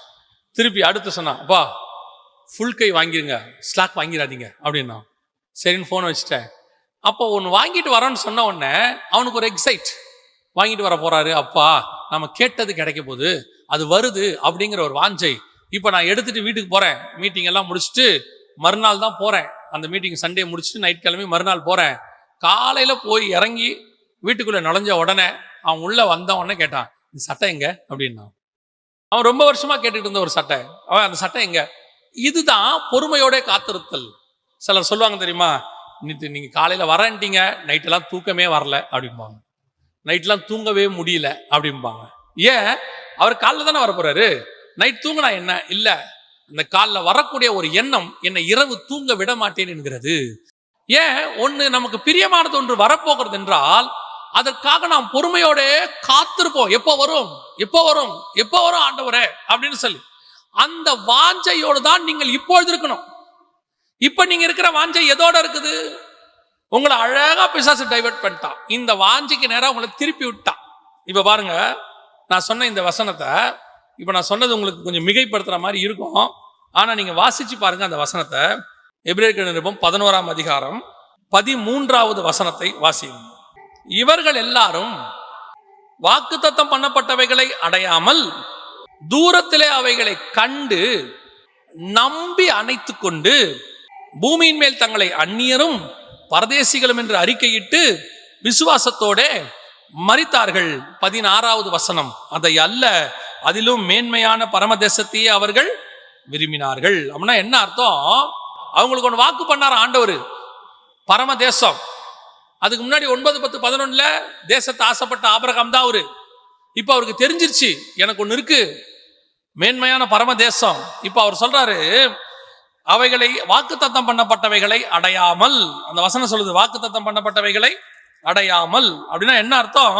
அவருக்கு அது கிடைக்கலையாமா, வாக்குத்தத்தம் பண்ணப்பட்டது கிடைக்கலையாமா, அடையாமல். அடுத்து தூரத்தில் அவைகளை கண்டு நம்பி அணைத்து கொண்டு. இதைத்தான் 8ஆம் அதிகாரத்துல பவுல் சொல்றாரு, நாம் காணாததை நம்பினோமாகில் அது வருகிறதுக்கு பொறுமையோட காத்திருப்போம். காண்கிறதை நம்புவது நம்பிக்கை அல்ல. எப்படி தூரத்துல அந்த தேசத்தை ஆபிரகாம் கண்டு அதுக்காக நம்பிக்கையோட காத்திருந்தாரோ, அதே மாதிரி நீங்களும் நானும் நமக்கு வைக்கப்பட்ட மகிமையான சரீரம், நான் போய் அதில் வாழ போகிறேன், நித்தியமா இருக்க போகிறேன், அது பிதாவுக்கும் குமாரனுக்குமான சரீரம், என்னை பிள்ளைன்னு மாத்திர சரீரம். நான் தேவ தூதரிலும் சற்று பெரியவனா இருப்பாங்க, பூமியில தான் நான் தேவ தூதரிலும் சற்று சிறியவன், அங்க போனா நான் தேவனுடைய பிள்ளை. அந்த சரீரம் வருவதற்கு நான் பொறுமையோட காத்திருக்கிறேன். யோசிச்சு பாருங்க. அப்படின்னா அந்த மேல எவ்வளவு வாஞ்ச இருக்கணும், அதை எப்படி விரும்பணும். ஒவ்வொரு நாளும் ஒரு எக்ஸைட்மெண்ட். நைட்டு தூக்கம் வராதில்ல, காலையில போறோம் எக்ஸ்கர்ஷனுக்குன்னா, அந்த மாதிரி ஒவ்வொரு நாள் இரவும் ஒவ்வொரு தியானமும் இதைத்தான் வசனம் சொல்லுது. அவர்கள் நம்பி அணைத்து கொண்டு தேவனோடு கூட சஞ்சரித்து கொண்டிருந்தார். என் விருப்பம் வாஞ்சை எல்லாம் அது. இங்க என்னையா கிடைக்கும்? என்ன வேணாலும் கிடைக்கட்டும், எத்தனை கலர் ட்ரெஸ் போடுங்க, எல்லாம் பழசா போயிடும். ஒரு நாள் அது மேல வெறுப்பு வந்துடும். எத்தனை கலர் போடுங்க, என்ன வேணா விரும்பி பாருங்க, எல்லாம் பெருசா போயிடும். அது மேல நமக்கு வாஞ்சியே இருக்காது. ஒரு பீரியட்ல போர் அடிச்சிடும். நீ இப்ப இருக்கிறது மேல உனக்கு வெறுப்பு வரணும்னா இன்னொன்னு மேல ஆசை வரணும். அது வந்தாதான் இது போகும். எது மேல ஆசை வரணும் தெரியுமா? உனக்கு நியமிக்கப்பட்டிருக்கிற அந்த சரீரத்தின் மேல உனக்கு ஆசை வந்து நீ காத்திருக்க தொடங்கினாதான் இந்த சரீரத்தின் மேல உங்களுக்கு வெறுப்பு வரும். இது மேல இருக்கிறதான அந்த வெறி போகும். இந்த வாஞ்சர்கள அப்படியே இது மேல ஒரு வெறுப்பு, இதெல்லாம் எப்போ உனக்கு உடையும் தெரியுமா? இதெல்லாம் உடைஞ்சு அதல்ல, அதிலும் மேன்மையான பரமதேசத்தை அவன் நாடினான். இன்னொன்னு இருக்கு, இது எல்லாத்த விட லட்சம் மடங்கு கோடி மடங்கு மகத்துவமானது. ஒரு 80 வருஷத்துல அழியிற இதுவே இப்படி இருக்கும்னா, அதுவும் அழிய போற பூமியில இருக்கிற மண்ணுல செய்யப்பட்டது. ஜஸ்ட் மண்ணுல செய்யப்பட்டது. நீங்களே எடுத்துக்கோங்க, உங்க வீட்டுல இருக்கக்கூடிய தட்டு பீங்கான்ல செஞ்சிருப்பாங்க, ஒரு கப் அண்ட் சாசர் பீங்கான்ல செஞ்சிருப்பாங்க, அழகா டெக்கரேட் பண்ணிருப்பாங்க. அதை அப்படியே கொண்டு வந்து முன்னாடி வைப்பாங்க, பார்க்க ரொம்ப அழகா இருக்கும். நீங்க என்னதான் செஞ்சாலும் அதை கொண்டு போய் பேங்க் லாக்கர்ல அடமானம் வைக்க முடியாது. அதை கொண்டு போய் ஒரு மார்வாடி கடையில அடமானம் வைக்க முடியாது. அழகா இருக்கு அல்ல, அவ்வளவுதான். அது ஒரு பீங்கான், ஒரு மண்ணுல செய்யப்பட்ட ஒண்ணு. அழகா இருக்கு, காஸ்ட்லி. ஒரு இடத்தில் அது இல்லாமல் போகும். நான் ஒரு நாட்டுக்கு போயிருந்தேன். அப்போ அந்த நாட்டுல முன்னாடி ராஜாவா இருந்தவர், அவருடைய அரண்மனை இருக்கு, சுத்தி காட்டுறாங்க. அப்ப அங்க இருந்த சகோதரர் சொன்னார், வாங்க இந்த ஒரு அரண்மனையை சுத்தி பார்க்க போவோம்னு சொன்னார். அப்ப போகும்போது இந்த அரண்மனையை சுத்திட்டே வரும்போது ஒரு அரண்மனைக்கு பின்னாடி ஒரு இடத்துல ஒரு சேர் ஒன்று இருந்துச்சு, கவனிப்பாரற்று கடந்தது. அது அப்படியே ஒரு ரூம்குள்ள கடந்தது. அப்போ நான் அவர்கிட்ட கேட்டேன், இது என்ன ஒரு ரூமு, இது உள்ள ஒரு சேர் கிடக்குது அப்படின்னு. அவர் சொன்னாரு, இதுதான் இவருக்கு முன்னாடி இருந்த ராஜா வச்சிருந்த சேரு. அவர் செத்த உடனே அந்த சேரை தூக்கி போட்டாங்கன்னு. இப்ப யோசிச்சு பாருங்க, அவர் உட்கார்ந்து இருக்கும் போது அந்த சேருக்கு என்ன மரியாதை, எவ்வளவு பெரிய மரியாதை.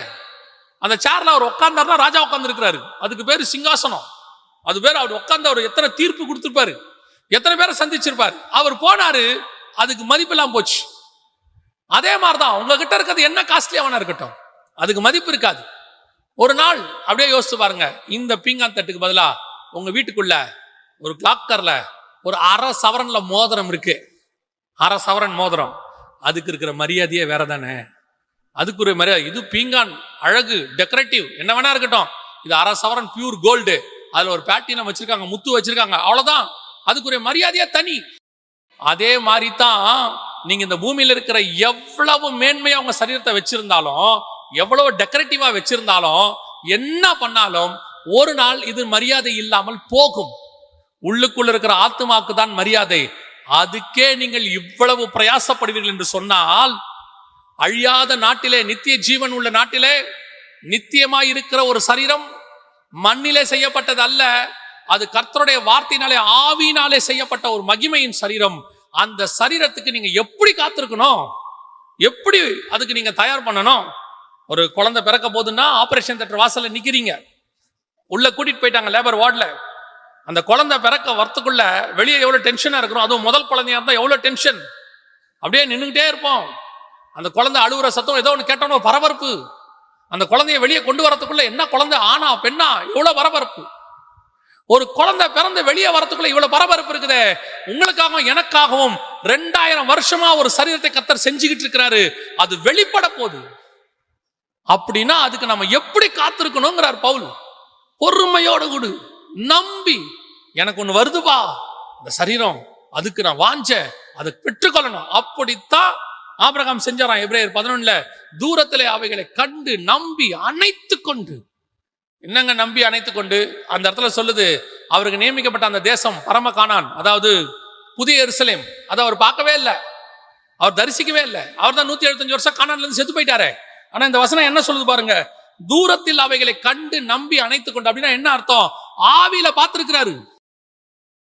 அந்த புதிய எருசலேமே ஆவியில பார்த்திருக்கிறாரு. பார்த்துட்டு இதான் வரப்போகுது, இதுதான் நான் பெற்றுக்கொள்ள போகிறேன், இதுலதான் நான் வாசம் பண்ண போகிறேன், கர்த்தர் எனக்காக வச்சது. இப்ப அவர் சொல்றாரு, இத பார்த்துட்ட இனிமேட்டு நான் எப்படி இருப்பேன் தெரியுமா? பூமியின் மேல் தங்களை அந்நியரும் பரதேசிகளும் என்று அறிக்கையிட்டு. அதோட அர்த்தம் என்ன? என் ஒரிஜினல் வந்துருச்சு, இதெல்லாமே டெம்பரவரி. அந்நியர், நான் ஃபாரினர், நான் பரதேசி, நான் டிராவலர் அப்படிங்கிறார். I am a foreigner and a traveler. ஏன்? என் ஒரிஜினல் தேசம் தெரிஞ்சிருச்சு. அதே எண்ணம் உங்க சரீரத்து மேல வரணும். எப்போ வரும் தெரியுமா?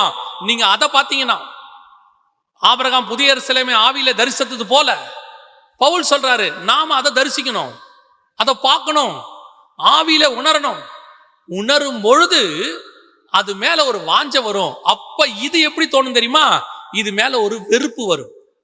இது அந்நியரும் பரதேசியுமா மாறும். இது ஒரு டெம்பரவரி, இது நான் இங்க டிராவல் பண்றதுக்கு கொடுத்துருக்காங்க. ஒரு நாட்டுக்கு நீங்க போனீங்கன்னா, அந்த ஊர்ல ஒரு 10 நாள் இருக்கிறீங்கன்னா ஒரு டெம்பரவரி விசா கொடுப்பாங்க. கொடுத்தது மட்டும் இல்ல, அந்த 10 நாளுக்கு நீங்க ஒரு கார் எடுத்து சுத்தலாம். அந்த காரை உங்களுக்கு உங்க பாஸ்போர்ட் காப்பியை கொடுத்தீங்கன்னா அந்த கார் கொடுப்பாங்க டிராவல் பண்றதுக்கு. நீங்க அங்க டிராவல் பண்ணலாம். திருப்பி வரும்போது அந்த காரை விட்டுட்டு காசை கட்டிட்டு அந்த பாஸ்போர்ட் காப்பியை நீங்க ரீகைன் பண்ணிக்கலாம், இல்லைன்னா அதை நீங்க இது பண்ணிக்கலாம். யோசிச்சு பாருங்க, அந்த கார் டெம்பரவரி, ஆனா நீங்க சுத்தலாம். அந்த தேசத்துல இருக்கிற வரைக்கும் நீங்க சுத்தலாம். அந்த காருக்கு தேவையான டீசல் அங்க போட்டுக்கலாம், ஏதாவது ரிப்பேர் ஆச்சுன்னா ரிப்பேர் பண்ணிக்கலாம், இல்லையா அதை விட பெட்டர் கார் கூட எடுத்துக்கலாம். ஆனா அது டெம்பரவரி, அதல்ல உங்கள் கார். அதே மாதிரி தான் இந்த பூமியில் நீங்களும் நானும் டெம்பரவரி. அதுவும் இப்ப இருக்கிற இந்த கால ஜனங்கள் ரொம்ப டெம்பரவரி. ஏன் தெரியுமா? நம்ம மகிமையின் சரீரம் வெளிப்படுகிறது. முந்தியெல்லாம் மரிச்சாதானே அது போய் அடையணும். இப்ப அப்படி இல்ல, உயிரோடு இருக்க போறோம், தேவன் கொண்டு வர போகிறார், அவரே எடுத்துட்டு வர போறார். அப்ப நான் எவ்வளவு வாஞ்சையாய் அதை பொறுமையோட காத்திருக்கணும், எவ்வளவு வாஞ்சையா எதிர்பார்க்கணுங்கிறார். இது 2வது ஆவியானவர் செய்யறது. கடைசியாக ஒரு காரியத்தை சொல்லிவிட்டு நான் முடிக்கிறேன். இது ஆவியானவர் இந்த ஜபத்தை தான் உங்களுக்குள்ள ஏறெடுக்கணுமா. வாசிங்க, ரோமருக்கு எழுதின நிருபம் 8ஆம் அதிகாரம் 16வது வசனத்தை வாசிங்க. நாம் தேவனுடைய பிள்ளைகளாய் இருக்கிறோம் என்று ஆவியானவர் தாமே நம் ஆவியோடு சாட்சி கொடுக்கிறார். எதுக்காக ஆவியோட சாட்சி கொடுக்கிறாரு? நான் தான் ஞானஸ்நானம் எடுக்கும்போது எனக்கே தெரியுதே நான் தேவனுடைய பிள்ளை ஆயிட்டேன்னு. இயேசுவை ஏற்றுக்கொள்ளும் போதே தெரிஞ்சிருச்சேன் நான் தேவனுடைய பிள்ளை ஆயிட்டேன்னு. நான் வெளியே அறிக்கை செஞ்சிடறேன், நான் இன்னிலிருந்து இயேசுவோடைய பிள்ளைங்க. ரட்சிக்கப்படும் போது சிலர் அறிக்கை சொல்லுவாங்க, இது முதல் கொண்டு இயேசுவை சொந்த ரட்சகராக ஏற்றுக்கொள்கிறேன், அவருடைய பிள்ளையாகிறேன் அப்படின்லாம் சொல்லுவாங்க. உண்மை, மாற்று கருத்து இல்லை. அப்பயே தான் பிள்ளை ஆயிட்டோமே. ஆனா இங்க வசனம் சொல்லுது, நாம் தேவனுடைய பிள்ளைகளாய் இருக்கிறோம் என்று ஆவியானவர் தாமே நம்முடைய ஆவியினுடைய சாட்சி கொடுக்கிறார். கொடுத்துட்டு அடுத்து என்ன செய்யறார்? அதான் ரொம்ப முக்கியம். 27 வாசிங்க. 27.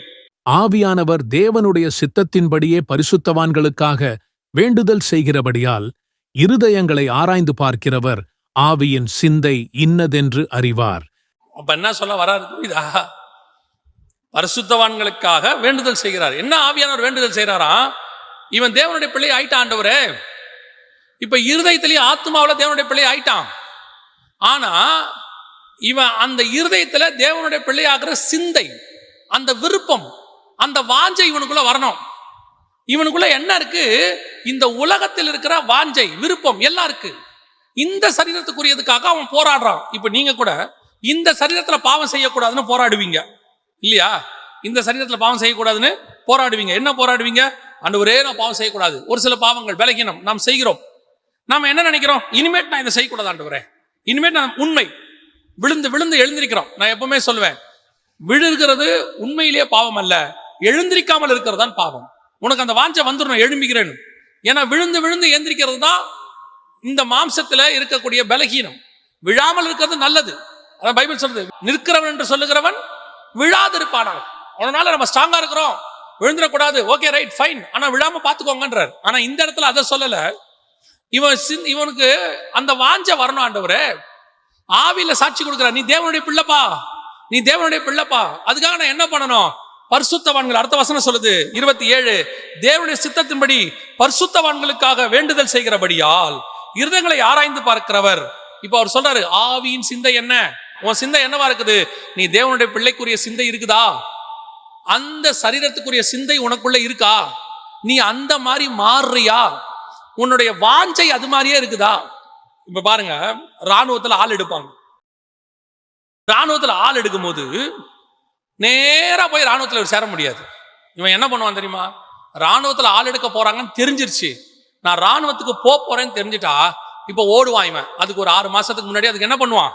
பிராக்டிஸ் பண்ணுவான், ஓடுவான், நல்லா சுத்துவான், அப்புறம் நல்லா எக்ஸசைஸ் பண்ணுவான், பாடி ஏத்துவான், அப்புறம் ஓடணும். அதுக்கேத்த மாதிரி அந்த ராணுவத்துல அந்த ராணுவ வீரனுக்கு என்ன கிரைட்டீரியாவோ அந்த கிரைட்டீரியாவுக்கு இவனை மாத்துவான். அதுக்கான பிராக்டிஸ் பண்ணுவான். ஒரு நாள் செலக்ஷன்ல போய் நிப்பான். செலக்ஷனுக்கு போயிட்டு இவனை மாத்த மாட்டான். நல்லா தெரிஞ்சுக்கொள்ளுங்க, நான் முதல்ல செலக்ஷனுக்கு போயிடுறேன், நீங்க என்ன செலக்ட் பண்ணுங்க, நான் போய் நீங்க நினைக்கிற ஸ்ட்ரக்சருக்கு மாறிட்டு வரேன், இல்ல நீ அன்ஃபிட், நீ ஆக மாட்ட. அப்ப என்ன செய்யணும், நீ செலக்ட், நீ ஃபிட் ஆயிட்டு வா, இங்க வா, அதுக்கப்புறமா உன்னை நான் எடுத்துக்கிறேன். அதுக்கப்புறம் வேற பிராக்டிஸ் இருக்குப்பா, ஆனா பேசிக்கா இதை நீ செய்யணும். ஃபிட் பண்ணிட்டு வா, ஃபிட் பண்ணிட்டாங்க வா. அதைத்தான் ஆவியானவர் என்ன செய்யறாராம், ஒரு மகிமையின் சரீரம் வரப்போது, நீ தேவனுடைய பிள்ளைகளா இருக்க போற, உன் சரீரத்தோடு உன் சிந்தையோடு கூட அவர் போராடுகிறார். நீ எதை சிந்திக்கணும் அந்த சரீரத்துக்குரிய சிந்தி, நீ எதை மாதிரி மாறணும் அந்த சரீரத்துக்குரிய மாதிரி மாறு, உன்னை ஃபிட் பண்ணு, அதுக்கேற்ற மாதிரி ஃபிட் பண்ணு. நான் இப்ப அந்த சிந்தையிலேயே இல்லையே, அதுக்கான பிராக்டிஸ்ல இல்லையே. உனக்கும் எனக்கும் அந்த தேவனுடைய பிள்ளை என்கிறதான மாற்றம் வரணும், உனக்குள்ள அந்த தாட் வரணும். அப்போ உன் சிந்தனை எல்லாம் அதை பத்தியே இருக்கும்னா, இப்ப எப்படி அந்த ராணுவத்தில் சொல்லியிருப்பாங்க 5 அடி இருக்கணுங்க, டெய்லி புல்லப்ஸ் இருப்பான், 5 அடிக்கு மாறுவான், நிறைய அந்த முளைக்கட்டின பயிர் சாப்பிடுவான், பாடி ஏறணுங்க. அதுக்கேற்ற மாதிரி அந்த கிரைட்டீரியா உனக்கு தெரியணும், அந்த அந்த அமைப்பு உனக்கு தெரிஞ்சு அந்த தேவனுடைய சரீரத்தை எனக்கு வச்சதுக்கு ஏற்ற மாதிரி நான் மாறணும் நீ முடிவெடுத்தினா அதுக்கேற்ற மாதிரி ஒவ்வொரு நாளும் மாறுவேன். உண்மையை சொல்லட்டுமா, நீங்க மாறும்போது இந்த சரீரத்தில் அது தெரியும். நீங்க மாறுறது எங்க தெரியும், இப்ப நீங்க வச்சிருக்கிற உங்க சரீரத்துல தெரியும். தெரியுமான்னு கேக்குறீங்களா? வாசிங்க 1 கொரிந்தியர் 13ஆம் அதிகாரம் 12வது வசனத்தை வாசிங்க. இப்பொழுது கண்ணாடியிலே நிழலாட்டமாய் பார்க்கிறோம், அப்பொழுது முகமுகமாய் பார்ப்போம்.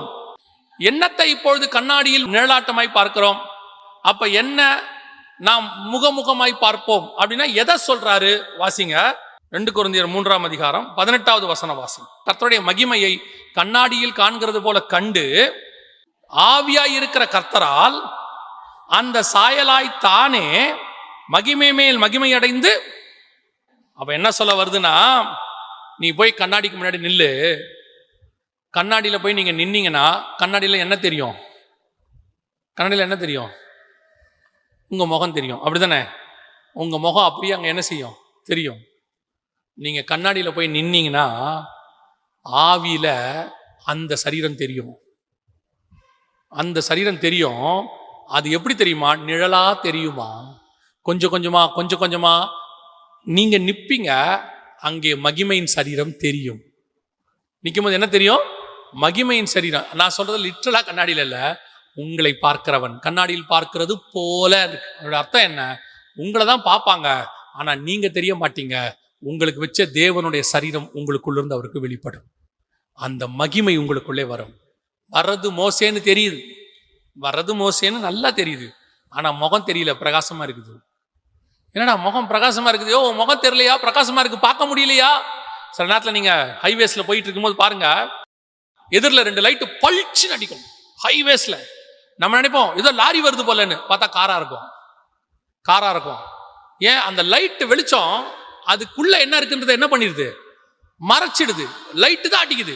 அதே மாதிரி தான் மோசே வரும்போது லைட் அடிக்குது முகத்துல, அப்படியே பளிச்சுன்னு அடிக்குது. அடிச்சா இது மோசே தான் தெரியுது, ஆனா மோசே முகம் இல்ல. அங்க பார்த்தா ஒரு வெளிச்சம் அடிக்குது. இந்த வெளிச்சம் எங்க இருந்து வந்துச்சு? தேவனை போய் மலையில பார்த்த உடனே அவர் முகத்துல இருக்கிற வெளிச்சம் இவன் முகத்துல அடிச்சு, இப்போ மோசே முகத்துல இருந்து வெளிச்சம் தெரியுது, மோசே தெரியல. நான் சொல்றது உங்களுக்கு புரியுதா? அதே தான் நீங்கள் தேவ சமூகத்துல தேவனை விரும்பி தேவ சாயலாய் மாறணும்னு போய் நிற்கும் போது உன்னுடைய பேச்சில, பார்வையில, செய்கையில, சிந்தனையில எல்லாத்திலையும் கிறிஸ்து பிரதிபலிப்பார். கிறிஸ்துவினுடைய பிள்ளை என்கிற சுபாவம் பிரதிபலிக்கும். நீ அப்பதான் கொஞ்சம் கொஞ்சமா மாறுவீங்க. இப்ப நீங்க பாவத்தை விடணும்னு நினைக்கிறீங்களே, பாவத்தை விட முடியாது. ஒண்ணு விட்டா இன்னொன்னு வரும், ஒண்ணு விட்டா இன்னொன்னு வரும், வந்துகிட்டே இருக்கும். அதுக்கு பதிலா நீங்க கிறிஸ்துவின் சாயலா மாறணும் ட்ரை பண்ணி இதுக்கு பின்னாடி ஓடுங்க. இதை நீங்க யோசிக்கவே மாட்டீங்க. இப்போ நான் என்ன செய்யணுமா? அந்த கண்ணாடியில பார்த்து பார்த்து பார்த்து என்ன சரி பண்ணணுமா? நான் கிறிஸ்துவின் சாயலா மாறுறேனா? பேச்சு மாறுதா? திடீர்னு ஒரு கோபம் வந்துடும். ஆவியானவர் சொல்வாரு, இல்லப்பா உன் வார்த்தை பாரு, கோபம் வருது பாரு, இது இப்படி வரக்கூடாதுப்பா, இப்படி வரக்கூடாது அப்படிம்பாரு. இப்போ இன்னும் மாற ட்ரை பண்ணோம். அடுத்து திடீர்னு பேசிட்டே இருப்போம். திடீர்னு ஒரு சிந்தனையில டக்குன்னு ஏதோ ஒரு மாம்ச இச்சையோ ஏதோ ஒன்று வந்துடும். ஆண்டவர் சொல்வார், இல்லப்பா இன்னும் மாறு, இன்னும் மாறு, கொஞ்சம் கொஞ்சமா மாற. இப்ப திடீர்னு விழுந்துட்ட, எழுந்துரு, இன்னும் மாறு, இன்னும் மாறு. ஒரு நாள் வரும், என் சரீரம் எப்படி இருக்கிறதோ, அமைக்கப்பட்டிருக்கிறதோ பரலோகத்தில், அதுக்கு ஏத்த மாதிரியே நான் இங்க மாறி இருப்பேன் உள்ள. இப்ப ஆண்டவர் சொல்வாரு, இதை ரிமூவ் பண்ண, மேல இருக்கிறத அழிவுள்ளதான இது ரிமூவ் பண்ணு, அழியாமையை தருதுகொள். இப்ப நீ அந்த சரீரத்துக்கு ஏற்ற மாதிரி ஃபிட் ஆயிட்ட, அந்த சரீரத்துக்கு ஏற்ற மாதிரி ஒண்ணு மாத்தியாச்சு. அந்த சரீரத்துக்கு ஏற்ற மாதிரி நீங்க மாறணும். அதுக்குத்தான் இப்ப ஆவியானவர் என்ன செய்யறார்? வாசிங்க பாப்போம், முடிக்கலாம், வாசிங்க. ரோமர் 8:26. அந்தப்படியே ஆவியானவரும் நமது பலவீனங்களில் நமக்கு உதவி செய்கிறார். என்ன உதவி செய்யறாரு? இன்னும் மாறணும், இன்னும் அந்த சரீரத்துக்கு ஏற்ற மாதிரி மாறு. உன்னை நான் எப்படி மாத்திக்கிட்டு இருக்கிறேன் தெரியுமா? உன்னை வந்துட்டு பாஸ்டரா மாத்துறேன், உன்னை எவாஞ்சலிஸ்டா மாத்துறேன், உன்னை சுவிசேஷகரமா இல்ல இல்ல இல்ல. உன்னை நான் மகிமையின் சரீரம் ஒண்ணு வச்சிருக்கு, அது என்னன்னு எனக்கு தெரியும், அதை உருவாக்கி வச்ச இயேசுவுக்கு தெரியும். இப்ப நீயும் தெரிஞ்சுக்கோ. இப்போ நீங்க சாதாரண ஆளா இருந்தீங்க, திடீர்னு உங்களுக்கு கல்யாணம் ஃபிக்ஸ் பண்ணிட்டாங்க, மாப்பிள்ளை ஆயிட்டீங்க. இப்போ வருவான் ஒருத்தன் அங்கேருந்து ஏப்பா இதெல்லாம் ஓகே தான், இது இந்த இடத்துக்கு ஓகே தான், ஆனால் மாப்பிள்ளைனா இப்படி இருக்கக்கூடாதுப்பா, அதுக்கு ஒரு ட்ரெஸ்ஸிங் கோடு இருக்கு, அதுக்கு ஒரு ட்ரெஸ் இருக்கு, அலங்காரம் இருக்கு. எஸ்தர் சாதாரண பெண்ணு தான், கொண்டாந்து போய் ராஜகுமாரத்துக்குடைய அலங்காரம் பண்றான். இப்போ சொல்லணும், ராஜகுமாரத்துக்குடைய அலங்காரம் எனக்கு எதுக்குங்க? ஒரு நாள் ராஜா பக்கத்தில் உட்கார்னா இந்த அலங்காரத்தை செஞ்சுதான் ஆகணும். அதுக்கேற்ற மாதிரி மாறு. இனிமேட்டு எஸ்தரை மற, இனிமேட்டு நீ யாரு, உன்னுடைய அக்ஸான்றதை மற, உங்களுடைய பூர்வீகத்தை மற, உன் தாய் தகப்பனை பத்தி பேசாத. எஸ்தரை பத்தி சொல்ற, தன் தாய் தகப்பனை குறித்து அறிவிக்காது இருந்தால் விடு, எல்லாத்தையும் விடு. இப்ப நீ யார் தெரியுமா? அகாஸ்வேரு ராஜாவுக்கு மனைவியாக வேண்டியவள். நீ அதுக்கேற்ற மாதிரி உன்னை மாத்து, ஃபிட் பண்ணு. இதே தான் இன்னைக்கு தேவனுடைய பிள்ளைகளாய் மாறிட்டோம். கர்த்தர் உங்களுக்கு எனக்கும் மகிமையின் சரீரம் வச்சிருக்கிறாரு, அது தேவனுடைய பிள்ளைக்குரிய சரீரம். ஆனா உள்ள இன்னும் என்ன மாறல, அந்த பிள்ளைக்குரியதான் மாறல. இதத்தான் ஆவியானவர் என்ன செய்யறாராம்? மாத்துறாராம். மாறு, இது இந்த சுபாவம் அதுக்குரியது இல்ல. பரலோகத்துல தேவனுக்கு பக்கத்துல உனக்கு ஒரு இடம் ரெடியா இருக்கு. பரலோகத்துல உனக்கு இந்த மாதிரி சரீரம் இருக்கு. நீ மகிமையா இருக்க போற, தேவனுடைய புத்திரனா இருக்க போற, இரவு பகலும் தேவனை தரிசிக்க போற. உனக்கு வேறொரு வேலை பரலோகம் வச்சிருக்கு, இதெல்லாம் இருக்கு. அதுக்கேத்த மாதிரி மாறு மாறு மாறுனா இது இங்க மாற மாட்டேங்குது. உள்ளுக்குள்ள இன்னும் இருக்கு, இன்னும் வீடு வாங்கணும், இன்னும் கார் வாங்கணும். சாகறதுக்குள்ள எப்படியாவது பின்னாடி இருக்கிற ரப்பர் தோட்டத்தை வாங்கிட்டா சாவே. ஆண்டவர் சொல்றார், இன்னும் நீ மாறல. இந்த உலகத்துல உனக்கு வெறுப்பு வரணும், உன் சரீரத்தின் மேல, உன் மேல, எல்லாத்துலயும் வரணும். ஏன்னா உன் ஆத்மா வேறொரு சரீரத்துக்காக செய்யப்பட்டது. அது இங்க ஒரு டெம்பரவரியா இருக்கு. அதனாலதான் பைபிள் சொல்லுது, இந்த ஆத்மா இந்த சரீரத்துக்குள் சிக்கி தவிக்குதாமா. ஆண்டவரே அந்த மாயைக்கு கீழ்படுத்துறாராம். கொஞ்ச நாள் இதுல இருப்பான்னாராம். கொஞ்ச நாள் என்ன செய்ய, இதுல இரு. ஒரு பெரிய பணக்காரரு தான் பையன்கிட்ட பல ஆயிரம் கோடி ரூபாய் பிசினஸ் ஒப்படைக்கிறதுக்கு முன்னாடி சொன்னாரு, நீ போய் ஒரு கடையில வேலை செய்யினாரு. கொஞ்ச நாள் இங்க இரு, அந்த வேலை செய், கத்துக்கோ. அந்த கத்துக்கிட்டு அந்த இடத்துல பசினா என்னன்னு பாரு, பொட்டலம் அடிக்கிறதுனா என்னன்னு பாரு, ரோட்ல நடக்கிறதுனா என்னன்னு பாரு, ஏழைகள் கஷ்டம் என்னன்னு பாரு. அதுக்கு மேல கொண்டு இங்க உட்கார வைக்கிற. ஆனா நீ அங்க இருக்கும் போதும் என் பிள்ளை தான், யாருக்கிட்டையும் சொல்லக்கூடாது. ஆனா நீ என் பிள்ளை தான், அவனுக்கு போட்ட கட்டளை. அதே மாதிரிதான் நாம் இந்த பூமியில ஒரு காரணத்துக்காக இந்த சரீரத்துக்குள் வைக்கப்பட்டிருக்கிறோம். Temporary work. இத ஜெயிச்சு வெளியே வரும்போது பலாயிரம் கோடி அல்ல, பலாயிரம் ஆண்டுகள் வாழக்கூடியதான ஒரு மகிமையின் சரீரத்துக்கு ஹெவன்ல கொண்டு போய் கர்த்தர் உட்கார வைக்க போறார். அப்ப என் வாஞ்சை எல்லாம் அது மேலதான் இருக்கணும், அதுதான் இருக்கணும். என்னடா பெரியது, மிஞ்சி போனா 3 வேளை சாப்பாடு, போய் தள்ளு. என்ன இன்னைக்கு காசு இருக்கா கையில, விட்டு தள்ளு. 70 வயசுல என்ன பண்ணுவீங்க? 40 வயசுல நடத்துற தேவன் 70 வயசுலயும் நடத்துவார். எனக்கு தான் 70 ஆகும், கர்த்தருக்கு 70 ஆகாது. நான் அதை பத்தி யோசிக்கவே கூடாது. 70 இருப்போமா, 80 இருப்போமா, இன்சூரன்ஸ் போடுவோமா, உனக்கு எதுக்கு அந்த கவலை? உன் கவலையெல்லாம் என்னவா இருக்கணும் தெரியுமா? எனக்கு ஒண்ணு வச்சாரே ஆண்டவரு, அது என்னது? 2வது, அந்த சரீரத்தை நான் பார்க்கணும். 3வது, அதுக்கேத்த மாதிரி நான் மாறணும். இந்த வாஞ்சையில நீ ஓடினா இந்த பூமியில இருக்கிற எல்லா பாவத்தையும் உன்னால் ஜெயிக்க முடியும். அதை ஒரு பொருட்டாவே நீ நினைக்க மாட்ட, அது ஒரு விஷயமாவே உங்களுக்கு இருக்காது. நீங்கள் கொஞ்சம் கொஞ்சமாக அந்த மகிமையின் சரீரத்தை கண்ணாடியில பார்க்கிறது போல பார்ப்பீர்கள். ஆவியானவர் கரெக்ட் பண்ணிட்டே வருவார். இதோ இந்த கொஞ்சம் இங்க சரி பண்ணு, இதோ இதை கொஞ்சம் சரி பண்ணு. அந்த மாதிரி ஆண்டவர் சொல்வார், இல்ல உன் சிந்தனையை கொஞ்சம் மாத்து, இல்ல பரவாயில்ல எழுந்துரு, விழுந்துட்டியா எழுந்துரு, அடுத்து போலாம் வா. ஏன்னா நீ மேல ஒரு முக்கியமான இடத்துக்கு போயிட்டு இருக்கிற. இதெல்லாம் ரொம்ப தடுமாறி விழாம சைக்கிள் கத்துக்கிட்டவனே கிடையாது. கொஞ்சம் கூட வழுக்காம பனிப்பாறையில ஏறி மேல மலை மேல போனவனே கிடையாது. எல்லாம் இருக்கும். ஏறு ஏறு ஏறு ஏறு ஏறு. ஏன்? என் டெஸ்டினேஷன் எனக்கு தெரிஞ்சிருச்சு. அதை நான் வாஞ்சையாய் தொடருகிறேன். அல்லேலூயா. நீங்க அந்த தாட்டுக்குள்ள வந்துட்டீங்கன்னா உலகத்தை ஜெயிப்பது ஈஸி. நீங்கள் எதுக்கு ஜெபம் பண்ணணும்னு ஆவியானவர் சொல்லி கொடுப்பார். நாம் ஜெபிக்க போகிறோம். எந்திரிக்கலாமா நாம எல்லாரும்? உங்களுக்கு வைக்கப்பட்டதான அந்த மேன்மை உங்களால தரிசிக்க முடியுதான்னு பாருங்க. இல்லைன்னா ஆண்டவர்கிட்ட கேளுங்க, ஆண்டவரே எனக்கு அதை கொடுங்கப்பா, அதை என் கண்கள் காணட்டும். ஆண்டவரே, நமக்கு நியமித்தவைகளை நம் கண்கள் காணவும் இல்லை, நம் காதுகள் கேட்கவும் இல்லை. ஆனா ஆவியானவர் தாமே அதை நமக்கு வெளிப்படுத்துகிறார். ஆண்டவர்கிட்ட கேளுங்களேன், எனக்கு காட்டுங்கப்பா, ஆவியிலே அதை தரிசிக்க. நீ இப்ப அந்த தேசத்துக்குள்ள போக மாட்ட மோசே, ஆனா ஒண்ணு செய்யலாம். நீ இங்கிருந்து பிஸ்காவின் கொடுமுடிக்கு ஏறு, அங்கிருந்து அதை நீ பார்க்க முடியும். தூரத்துல அதை நீ பார்க்கலாம். இதைத்தான் ஆபிரகாமுக்கு கர்த்தர் சொல்றார், தூரத்திலே அவைகளை கண்டு நம்பி அணைத்து கொண்டு. இதைத்தான் பவுல் சொல்றாரு, எனக்கு ஒன்று நியமிக்கப்பட்டாச்சு. அதைத்தான் இயேசு சொல்றாரு, உனக்குள்ளது ஒன்று இருக்கிறது, அது வரைக்கும் நீ உனக்குள்ளதை பற்றி கொண்டிரு. நம்ம வாஞ்ச ஆசையெல்லாம் அதுவா தான் இருக்கணும், விருப்பம் எல்லாம் அதுவா தான் இருக்கணும், நம்முடைய தாகம் எல்லாம் அதுவா தான் இருக்கணும், அதை நோக்கி தான் ஓடணும். அதுதான் என் முடிவு ஆண்டவரே, உலகத்தில் உள்ளவைகள் அல்ல. நான் சொல்றேன், உலகத்தில் உள்ளது மேல பற்ற நீங்க விடுங்க, அந்த தேவையெல்லாம் உங்களுக்கு சாதாரணமாகவே சந்திக்கப்படும். நீங்க அதை ரொம்ப பெருசா நினைக்கிறதுனால தான் அதுக்கு பின்னாடி ஓடுறீங்க. அது மாயையா உங்களுக்கு கிடைக்காமே ஓடுற மாதிரி உங்களுக்கு தோணுது. நீங்க அதை விட்டுட்டு விடுங்களேன், நீங்க தேவனுக்கு பின்னாடி போங்களேன், நன்மையும் கிருபையும் உங்களை தொடரும். நீங்க விரும்புறதெல்லாம் தானா உங்க பின்னாடியே வரும். நீங்க தேவனுக்கு பின்னாடி போங்க. உங்க விருப்பம் எல்லாம் அவர் உங்களுக்கு நியமிச்சதா மட்டும் இருக்கட்டும். ஒப்பு கொடுப்போமா தேவ சமூகத்துல? அந்த வாஞ்ச எனக்கு ஃபிக்ஸ் பண்ண அந்த மகிமையின் சரீரத்தை நான் அட்டைன் பண்ணுவேன் ஆண்டவரே. என் எண்ணம் ஏக்கம் எல்லாம் அதான், என் எதிர்பார்ப்பெல்லாம் அதான், என் வாஞ்சையெல்லாம் அதான். அப்படி நீங்க ஒரு வாஞ்சையோட தேவ சமூகத்தில் ஒப்பு கொடுத்து கரங்களை உயர்த்தி, ஆண்டவரே